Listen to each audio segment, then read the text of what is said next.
Good morning. Want to talk about a couple things. Dell and I had a great conversation this morning via Discord about the process of doing what we do and the difference in how the role we ask the GM to play in our game and to be naive and again what that would look like. And part of that conversation, um, reflecting back on some of the ideas that Anthony and Brian broached in their improv and prep video from the other day when they were talking about how everybody's in their mind's eye seeing a fireplace, for instance, fireplace mantle. What does a fireplace look like in 1929 or 1931? And does it have a mantle? Is it an open pit? Is whatever it is. But that idea that the character occupies some of that space in every person's mind at the table is occupied by different bits of details or information, some of it relevant, some of it irrelevant, most of it completely irrelevant to the actual actions, right, that may occur. But one in particular moment that cues whether that's naive, when I talk about being a naive GM, a naive narrator or not. And there's that moment where a player describes that he picks up the fire poker for whatever reason, to poke the fire or to keep it with him because he's heard bangs in the house or whatever reason. We don't know the context in which the player might say, I pick up the fire poker. And there's that moment where the GM says, I didn't put a fire poker there. No, you don't. And why the GM would say that? Because in their not naive way, they know the fire poker was the murder weapon in the mystery that the players may or may not discover soon, right? Therefore, the missing fire poker is paramount to this idea, this story, this mystery that is, in a way, predetermined, at least the details of it. That's not naive. That would be traditional if we're doing, say, a murder mystery game, or even if we anticipated there might be an altercation in which creating the fire poker gave a melee weapon to a player that the GM did not want them to have available, right? For whatever reason, the GM says no. Now, in our game, naive narrator, we would allow the player to do that. And if I knew there was a murder, or if I knew that one of my RSCs, they had just found a body, for instance, and they were investigating the house to see what might have transpired, I would just change the murder weapon in my head to a kitchen knife. The fire poker doesn't have to be the thing that was used to kill the victim, right? So again, being naive, allow a player some space to create that, doesn't have to derail or doesn't have to inform all truth. It's just another truth. I have the fire poker, I'm poking the fireplace. I'm stoking the fireplace, or I'm spooked. I grab the fire poker because we have a dead body in the foyer, right? Uh, in our game, completely and utterly allowed, because it is in a way, it is as relevant from the player's imaginative space. Again, the GM does not rule all the imaginative space, right? What they've said is said, but what they lack to say can leave a door open to something like that, right? To some degree. And if it's affected by the rules saying, hey, a poor item gives you a combat edge even over no item, and it is going to be paramount because I'm about to spring RSC 2, which is murder attacks, right, from the shadows, then it might be a luck check to see if the fire poker is readily available or something, right? But it strikes me, again, these are the points we're talking about. In our game, we ask the GM to be naive. Don't know all these details. Don't know all these things. But what you say is bond. What you don't say should be interpreted to some degree from the perspective of the players inhabiting the space. It's only natural that Dell would assume there's a fire poker. If there's a fireplace and you did not define there was no fire poker, then it would not be out of question for Dell to pick up the fire poker, right? At all in any way. If Dell said I grabbed the axe from the fire mantle, we would go, what axe? That's a little bizarre. If he said, I'm taking the shotgun from above the fire mantle, we would all go, whoa, that's something the GM would definitely have narrated in, that above this fireplace also hangs a family shotgun. I probably would still allow it, but we would make a luck check to see if it's a rabbit gun or if it's a 20 gauge or if the thing's even got a fire pin in it, right? Is it a contraband or is it an actual fireable weapon, right? It'd be a luck check, which I would ask him to make when he attempted to use the weapon. Now he may investigate the weapon, then we make a luck check. Oh, there's no bullets in it, or hey, there's no firing pin in it, right? That becomes that shared narrative space that we're actually enjoying as a group. And I'm getting to be a player as much as Dell. When Dell announces the shotgun, oh, everybody goes, ooh, and it's playtime for all of us. The GM is also involved in playtime. Dell says, I inspect the shotgun. What do I find? Is it loaded?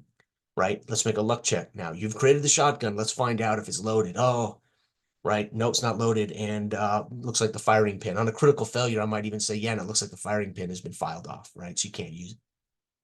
On a critical success, yeah, it's loaded and it's been cleaned and polished. It's in good shape, right? This is the fun, naive narrator. This is where the GM is his player as much as the players are a player, right?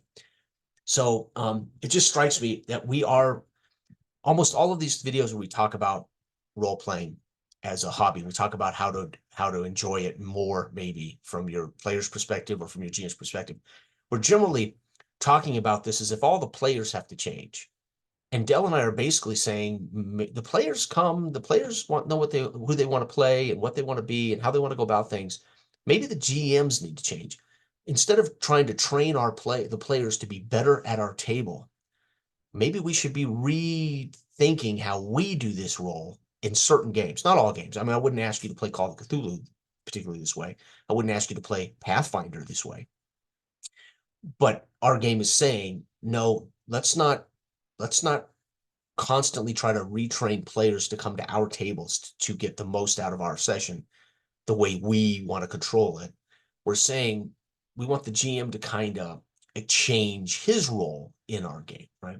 So I thought this was worth talking about because that is the number one thing, right? When a player announces he finds a shovel, right, in the graveyard. Oh man, we need to dig this up. And the player says, yeah, I look around. Hey, I see a shovel over there. I'm gonna go get it. And we all go, yeah, you know, but in our game, it's conceivable in a graveyard there might be a tool around, right?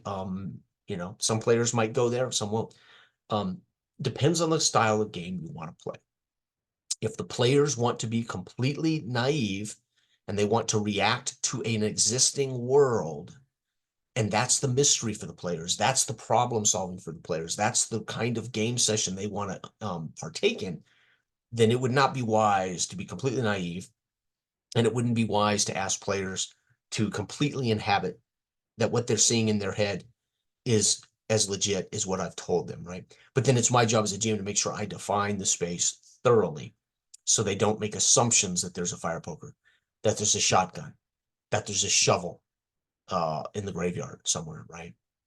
Um, I certainly would be fine if somebody said, I'm looking around the graveyard for a shovel. Perfect. It's a great opportunity to introduce wandering monsters in D&D. I say to the players, then look, and they make a search roll and they describe how they're going around looking behind tombstones and behind tombs and it's wonderful. Let them look for a shovel. It's a graveyard. But meanwhile, I'm making wandering monster checks to see if around one of these tombstones, is a shambling corpse coming toward them out of the dark, right? And it's a great way to introduce the wandering monster roll, right? As they search the graveyard for a shovel. These things make D&D. I mean, I can take the D20 and we can smooth out anything the players want, right? I can make that occur naturally. And I can also put into play the things that make D&D dangerous as they look around the graveyard for a shovel. So they want to solve one problem, but they create a problem of searching for the shovel, which opens up avenues for yet another problem. Shovel solved a problem, encountered a skeleton, right?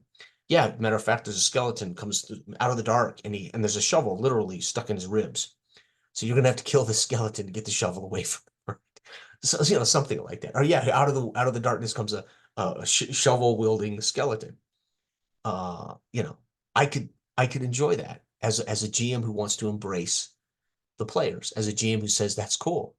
And there it is. It's in the hands of a skeleton who's shambling past a tombstone, and we get a chance to roll initiative and have a little skeleton battle for a shovel. I mean, why not, right? So, I having left for 18 years, as I told Dell this morning, I grew up. Nobody taught me how to role play. Nobody taught me anything about role playing. We got the books and we sat down as friends and we stumbled through this. I didn't have an older brother teaching me. I didn't play with anybody. I literally got the books, sat down with Jeff, Paul, Mark, and Ron, and we'd all kind of stumbled through it until we just played, and we just played, and we developed whatever habits were normal for me and habits that were normal for our group. But the reality is, leaving and then coming back 18 years later and witnessing how players have been conditioned for years and years and years and years at other people's tables, how not to partake in the narrative, how not to partake in the table. I realized, holy cow, that they have been conditioned to play a particular way. And I would change the OSR rules. I would homebrew or tweak the game to invite players to take more agency, to invite players to go for it.